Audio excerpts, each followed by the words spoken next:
Hello बच्चों, मैं आज कल की टॉपिक से आगे मैं बढ़ रहा हूँ। क्लास 10 एनसीईआरटी मैथ वास्तविक संख्याएं। कल मैंने आपको अध्ययन करवाया था natural number, whole numbers, integers, परमेय अपरमेय संख्याओं के बारे में जानकारी मैंने करवाया था। आज इसके बाद में मैं वास्तविक संख्याएं चल रहा हूँ। कल मैंने बताया था collection of rational number and irrational number is called real numbers. तो वही आज बेटा क्या परमेय तथा अपरमेय संख्याओं के संग्रह को वास्तविक संख्याएं कहते हैं। परमेय संख्याएं आपको मैंने कल बताया था सभी नेचुरल नंबर, सभी प्राकृतिक संख्याएं, सभी पूर्ण संख्याएं, सभी इंटीजर्स परमेय होते हैं। पी बाय जिन्हें पी बाय क्यू के रूप में लिख सकते हैं वो भी परमेय होते हैं। जीरो भी परमेय होता है। और अपरमेय संख्या वह संख्या होती है जिनको दशमलव रूप में व्यक्त करने पर उनका कोई निश्चित अंतराल के बाद में कोई पुनरावृत्ति न हो, अर्थात जिसका दशमलव निरूपण अशांत अनावर्ती होता है वह अपरमेय होते हैं। √2 जैसे √2, √5, 2√3, 3, जितने भी कहने का मतलब है जितने भी जो परफेक्ट स्क्वायर नहीं होते हैं उनके अंडर रूट्स अर्थात उनके वर्गमूल अपरमेय होते हैं। जो परफेक्ट क्यूब नहीं होते हैं उनके क्यूबिक रूट्स क्या होते हैं, अपरमेय होते हैं। और परमेय और अपरमेय सभी संख्याओं की संग्रह को हम क्या कहते हैं, वास्तविक संख्याएं कहते हैं। वास्तविक संख्याओं में ये सभी संख्याएं आती हैं। पाई का मान दशमलव में व्यक्त करने पर कोई भी एक निश्चित अंतराल के बाद में ग्रेफिंग नहीं होती है। पाई भी एक अपरमेय संख्या है। और जैसे 3.1, 2, 1, 1, 2, 1, 1, 1, 2, 1, 1, 1, 1, 2 ऐसे डॉट डॉट ऐसो। देखो यहाँ पर निश्चित अंतराल के बाद में कोई पुनरावृत्ति नहीं हो रही है, अर्थात ये एक अपरमेय संख्या है। इसके बाद में बच्चों वास्तविक संख्याओं में अब आगे की टॉपिक हम जो एक्सरसाइज पर चलने वाले हैं वो हमारे लिए यूक्लिड विभाजन परमिका। यूक्लिड विभाजन ऐसी परमिका है जो दो दी हुई संख्याओं के बीच में संबंध जोड़ने के लिए एक अन्य दो पूर्णांकों के बीच संबंध को बताती है। अर्थात दो धनात्मक पूर्णांक ए और बी ज्ञात होने पर एक ऐसी अद्वितीय पूर्ण संख्याएं Q और R विद्यमान हैं कि ये equal to BQ plus R। फिर जीरो इज लेस जहां zero is less than R equal R, R is less than B, zero is less than R equal R is less than B है। अर्थात ये भाज्य अर्थात जो ये आपका है वो भाज्य हमारा है, B क्या भाजक है, Q क्या भागफल है, R क्या है शेषफल है, रिमाइंडर। अर्थात भाज्य बराबर भाजक गुणे भागफल धन शेषफल होता है। जैसे मैं किस संख्या को लिखता हूँ, जैसे मैं 6 से 38 को भाग करता हूँ तो 6 कहा कि 36 क्या आ जाएगा बच्चों, यहाँ से 2 आ जाएगा। इसको हम पुनः लिख सकते हैं 38 बराबर 6 गुणे 6 प्लस 2। और उदाहरण तमाम से लिख सकते हैं, जैसे मैं 15 को 4 से भाग कर रहा हूँ, 4 तिहाई 12 3। इसको हम लिख सकते हैं लिख सकते हैं बेटा 15 को 4 गुणे 3 प्लस 3। इस प्रकार से हम इसको व्यक्त कर सकते हैं। फिर यूक्लिड विभाजन परमिका का प्रयोग यूक्लिड एल्गोरिथम में क्या आता है। यूक्लिड एल्गोरिथम क्या है, यूक्लिड विभाजन परमिका, यूक्लिड विभाजन परमिका के अनुप्रयोग जिसकी सहायता से हम दो संख्याओं का मासा अर्थात एचसीएफ ज्ञात करते हैं। एचसीएफ का मतलब होता है हाईएस्ट कॉमन फैक्टर ज्ञात किया जाता है, यूक्लिड विभाजन एल्गोरिथम कहलाता है। अर्थात यूक्लिड विभाजन परमिका का ही एक यूक्लिड विभाजन एल्गोरिथम अनुप्रयोग है। यूक्लिड विभाजन परमिका के अनुप्रयोग को ही हम यूक्लिड विभाजन एल्गोरिथम कहते हैं। इसकी सहायता से हम दो संख्याओं का मासा ज्ञात करते हैं। इसमें यूक्लिड विभाजन परमिका के नियम पर ही बार बार हम इसको करते चले आएंगे क्रियाकलाप। जिस स्थान पर हमारा रिमाइंडर या शेषफल शून्य हो जाता है वहीं पर भाग की प्रोसेस समाप्त हो जाती है, और जो बी होता है वही हमारा उस रूप में लिखने पर वही हमारा एचसीएफ हो जाता है। जैसे मैं आज एक्सरसाइज पर आ रहा हूँ, एनसीईआरटी बुक एक्सरसाइज 1.1 चल रहे हैं। 135 के क्वेश्चन कह रहा है 135 और 225 का हमको मासा ज्ञात करना है बच्चों। 225 का मासा, तो बेटा यहां से देखो कैसे लिख सकते हैं, यूक्लिड विभाजन परमिका से। इसमें सबसे पहले मुझे चुनना है जो सबसे बड़ा पूर्णांक है उसको पहले लिखेंगे। सबसे बड़ा पूर्णांक बेटा हमारा है 225 इक्वल टू, और जो छोटा पूर्णांक है उसको उसके तहत तोड़ना है। तो 135 कितनी बार में, अगर 135 को 135 से 225 को भाग किया जाएगा तो एक बार में चला जाएगा। हमारे पास आएगा कितना बच्चों, इसमें से 135 घटा लो, चेक कर लो कितना है, एक ही बार में जा रहा है, ये हो गया 9, 90 बच जाएगा। पुनः हम इसको किससे तोड़ेंगे, जो हमारा शेषफल आया रिमाइंडर को, फिर किससे तोड़ेंगे, भाजक से। भाजक को रिमाइंडर से तोड़ेंगे तो क्या होगी, 135 इक्वल टू 90 गुणे 1, 90 कम 90 कितना 135 हो जाएगा बच्चों, 45 हो जाएगा। इसके बाद में इसमें जोड़ देते हैं 45। अब किसको तोड़ेंगे, फिर भाजक को शेषफल से तोड़ेंगे, तो यहाँ होगी 90 equal to 45 into 2 equal to 0। देखो इस तीसरे वाले स्टेप में हमारा रिमाइंडर शून्य हो गया है। जिस रिमाइंडर शून्य हो गया तो अंत में किससे हमारा कटा है बेटा, भाजक क्या है हमारा, वो है 45। Hence HCF equal to, hence HCF equal to, HCF 135 comma 225 equal to 45 हो गया। ये हमारा बच्चों हो गया आंसर। इसके बाद में हम क्वेश्चन नंबर 2 आते हैं। 196 और 38,220 का हमें एचसीएफ ज्ञात करना है। तो यूक्लिड विभाजन परमिका से हम यहाँ ध्यान रखेंगे बच्चों, यूक्लिड विभाजन एल्गोरिथम का प्रयोग करेंगे, क्योंकि यूक्लिड विभाजन परमिका के अनुप्रयोग को ही यूक्लिड विभाजन एल्गोरिथम कहते हैं। यूक्लिड विभाजन एल्गोरिथम से सबसे पहले इसमें हम कलेक्शन करेंगे सबसे बड़ी संख्या का। सबसे बड़ी संख्या हमारे पास है बच्चों यहाँ से 38,225 इक्वल टू 196। अब यहाँ ये संख्या बड़ी पड़ रही है तो 196 को हम पहले भाग कर लेंगे बेटा।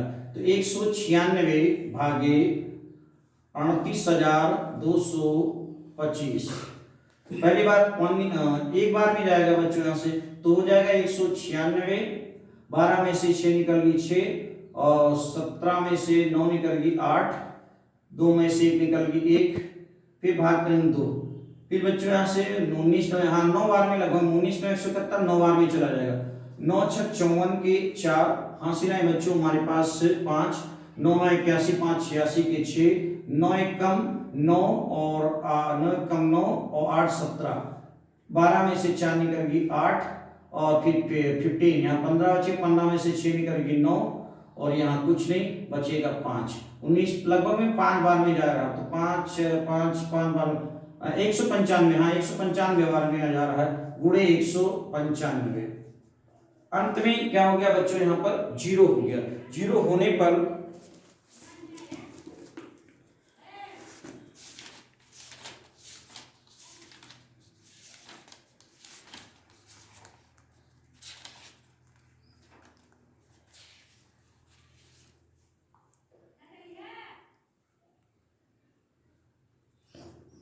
बच्चों यहाँ पर अंत में 195, देखो एक ही स्टेप में यहाँ वैल्यू शून्य हो रही है, एक ही 196 गुणे 195 एक ही स्टेप में वैल्यू शून्य हो रही है, अर्थात अंत में सभी संख्याएं किससे कटे, 196 से। इसलिए हेंस एचसीएफ ऑफ 196 फिर 38,220 इक्वल टू कितना है 196। ये आपका हमारा हो गया बच्चों आंसर। अब यहाँ पर मेरे पास दिया है 800 267 एंड क्या दिया बेटा 255। इनमें से सबसे बड़ी संख्या हमको प्रयोग करना है, तो यूक्लिड डिवाइड एल्गोरिथम से यूक्लिड, चलो हम नहीं लिखते हैं, हमारे पास इतना नहीं, सबसे बड़ी संख्या यहाँ पर जगह नहीं है। 867 इक्वल टू 255 गुणे लगभग में 3 बार में चला जाएगा। 3 बार में ले आने पर 3 पचे 15 के 5, 3 पचे 15 16, 3 दूनी 6 7, 2 बच जाएगा बच्चों, यहाँ 0 हो गया, फिर हो गया बच्चों यहाँ पर 1, यानी 3 बार में ले आने पर 765 होगा और 102 हमको बच जाएगा शेषफल में। फिर यहाँ देखते हैं, अब हमको तोड़ना है बच्चों एक 255 को 102 से, तो 255 इक्वल टू 102 गुणे 2 बार में चला जाएगा बच्चों, तो 102 को 2 से गुणा करेंगे 204 हो जाएगा बच्चों, बच जाएगा 1 और यहाँ होगा 51, यानी प्लस हमारा हो गया 51 को अब इस भाजक से तोड़ेंगे, भाग किससे हो रहा है बेटा 102 से 51 को तोड़ेंगे, तो 102 इक्वल टू 51 गुणे 2 इक्वल टू 0। देखो थर्ड टाइम में हमारा थर्ड लाइन में हमारा क्या हो रहा है बेटा, रिमाइंडर शून्य आ रहा है, यहीं पर हमारी यूक्लिड विहान परिमिका का प्रोसेस समाप्त हो रहा है, इसलिए एचसीएफ कितना हो बेटा, hence HCF of 255 and 255 and कितना बेटा 667 इक्वल टू आ रहा बच्चों यहाँ से 51। ये हमारा बच्चों आंसर हो गया। अगला क्वेश्चन एनसीईआरटी बुक का एक्सरसाइज 1.1 का कह रहा है, दर्शाइए कि कोई धनात्मक विषम पूर्णांक 6q+1 या 6q+3 या 6q+3 क्वेश्चन में कुछ मिस्टेक, 6q+5 के रूप में होता है, 6q+1 तथा या 6q+3 या 6q+5 के रूप में होता है, जहां q कोई पूर्णांक है। तो मान लेते बेटा, माना a कोई धनात्मक पूर्णांक है, मैंने माना बच्चों ये कोई धनात्मक पूर्णांक है तथा b इक्वल टू 6 है। अब यूक्लिड विहान परिमिका हमारी क्या कहती है कि उस संख्या का अर्थात भाज बराबर किससे भाग करें 6 से, तो a बराबर bq+r, b की वैल्यू हमारे पास 6 दिया है, मैंने चुना है क्योंकि वो क्वेश्चन से ही ले आता है b की वैल्यू। फिर क्या नाम से r क्या होता है बच्चों, यहाँ से r की वैल्यू 0 के बराबर तथा भाजक से कम, यहाँ हमारे पास भाजक 6 है, तो r के संभावित मान बच्चों हो जाएंगे, r के संभावित मान हो जाएंगे बच्चों, देखो 0 के r का मान बच्चों, r का मान 0 के बराबर या 0 से बड़ा तथा भाजक से कम, यहाँ हमारे पास भाजक बच्चों 6 है, तो r का मान कितना हो जाएगा बच्चों, 0 हो सकता है, 1 हो सकता है, 2 हो जाएगा, 3 हो जाएगा, 4 हो जाएगा, 5 हो जाएगा, यानी r की वैल्यू जो होगी वो 0 के बराबर या 0 से बड़ी तथा 6 से छोटी। इसका अर्थ ये हुआ कि r का संभावित मान जो होगा वो 0 होगा या 1 होगा, 2 होगा, 3 होगा, 4 होगा, 5 होगा, इससे ऊपर नहीं हो सकता ऊपर। तो हम r बराबर 1 लेते हैं बेटा, r बराबर पहले 0 लेने पर r बराबर 0 लेने पर a बराबर 6q+0, यानी a बराबर हो जाएगा बच्चों 6q। अब ये बराबर हम लिख सकते हैं बच्चों यहाँ से 2 गुणे 3q। आप जानते हैं 3q एक पूर्णांक है और जिस संख्या के साथ में 2 का गुणांक होता है वह संख्या बच्चों सम होती है, इसलिए ये क्या है बच्चों, सम संख्या है, जो कि एक सम संख्या है, जो कि एक सम संख्या है। फिर अब बेटा हम आगे इस स्टेप को हम आगे से कर रहे हैं, यहां से देखते हैं क्योंकि वहां नहीं जगह नहीं हमारे पास है, इसलिए हम इसको आगे सॉल्व करवा देते हैं पुनः।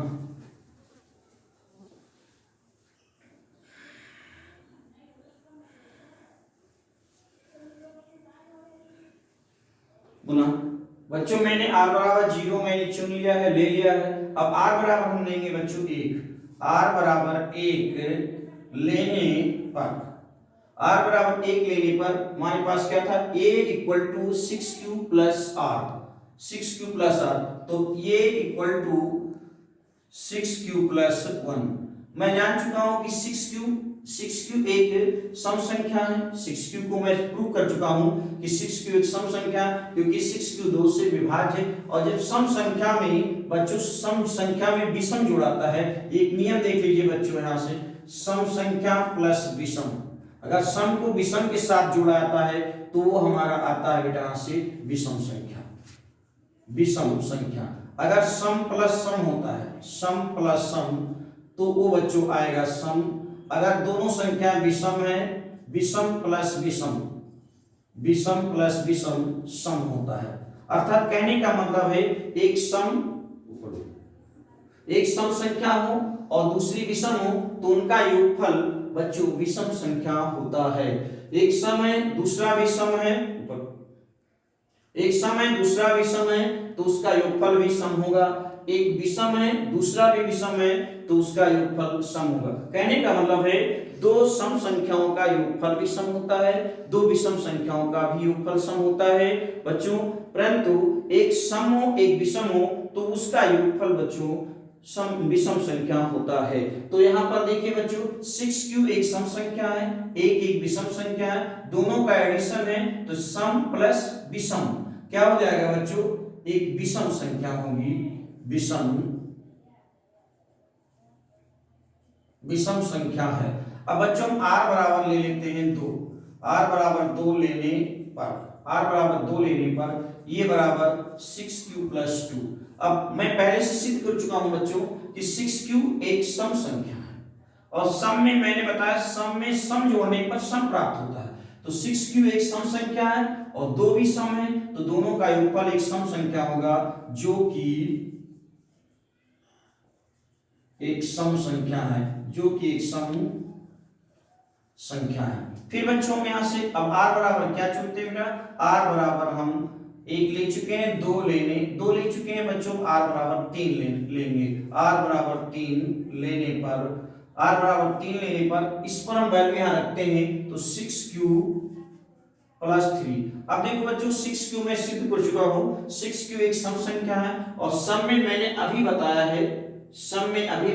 है कि विषम संख्या जोड़ने पर सम प्लस विषम संख्या प्राप्त होती है, जो कि एक 6q सम है 3 विषम है, सम और विषम का योग विषम होता है जो कि एक विषम संख्या है।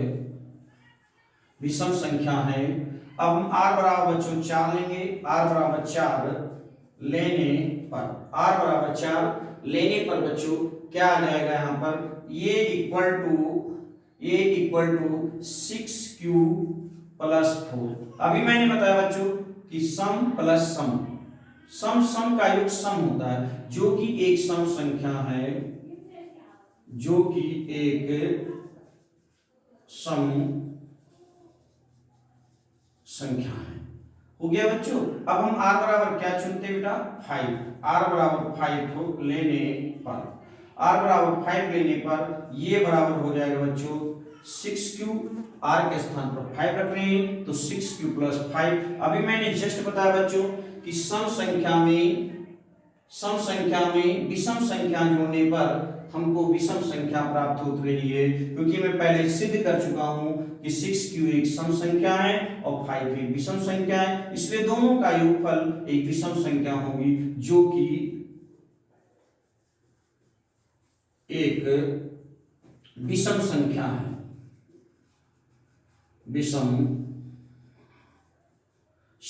जो कि एक विषम संख्या है। अतः यहां से निष्कर्ष क्या निकलता है बच्चों कि देखो सम के कौन से रूप आए हैं, 6q प्लस 2, 6q प्लस 4।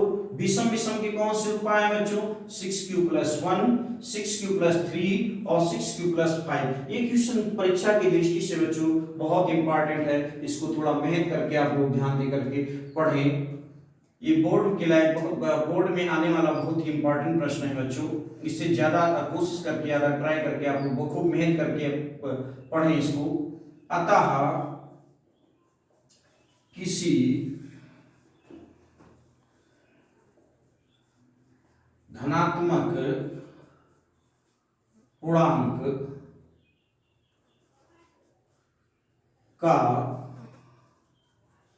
विषम रूप 6q + 1 या 6q + 3 या 6q + 5 होता है। यही हमको सिद्ध करना था बच्चों। एक बार फिर से देख लीजिए बच्चों, दर्शाइए कि कोई धनात्मक विषम पूर्णांक 6q + 1, 6q + 3, 6q + 5 के रूप का होता है जहां q कोई पूर्णांक है। मैंने क्या लिया बच्चों, माना ये कोई धनात्मक पूर्णांक है तथा b = 6 है। यूक्लिड व्यवहार परिरेखा हमारी कहती है ये इक्वल टू क्या हो बेटा, bq + r, जहां r जो होता है r इज क्या 0 से बड़ा या 0 के बराबर मान तथा भाजक से कम। भाजक हमारे पास यहाँ 6 है क्योंकि इसमें दिया हुआ है। अब r के संभावित मान बच्चों हो जाएंगे, r का मान 0 के बराबर या 0 से बड़ा तथा 6 से कम, अर्थात r का मान 0, 1, 2, 3, 4, 5 तक हो सकता है। r बराबर 0 लेने पर हमको 6q प्राप्त हुआ है जो कि एक सम संख्या है क्योंकि इसके साथ में 2 का गुणांक है। r बराबर 1 लेने पर 6q + 1 आया है जो कि 6q सम है, एक विषम है, इसलिए दोनों का योगफल एक विषम संख्या होगा। r बराबर 2 लेने पर 6q + 2 सम प्लस सम जो कि एक सम संख्या होगी। r बराबर 3 लेने पर 6q + 3 आता है जो कि एक विषम संख्या है। r बराबर 4 लेने पर तो बेटा 6q + 4, 6q सम संख्या है, 4 भी सम संख्या है जो कि एक सम संख्या होगी। r बराबर 5 लेने पर 6q + 5 जो कि एक विषम संख्या है क्योंकि बेटा 6q एक सम संख्या है, 5 एक विषम संख्या है। सम और विषम का योगफल विषम संख्या होती है।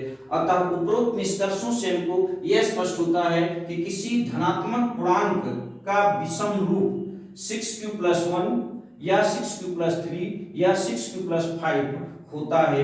यही प्रश्न को हमको सिद्ध करना था बच्चों। ये हो गया, हमारा प्रूफ हो गया।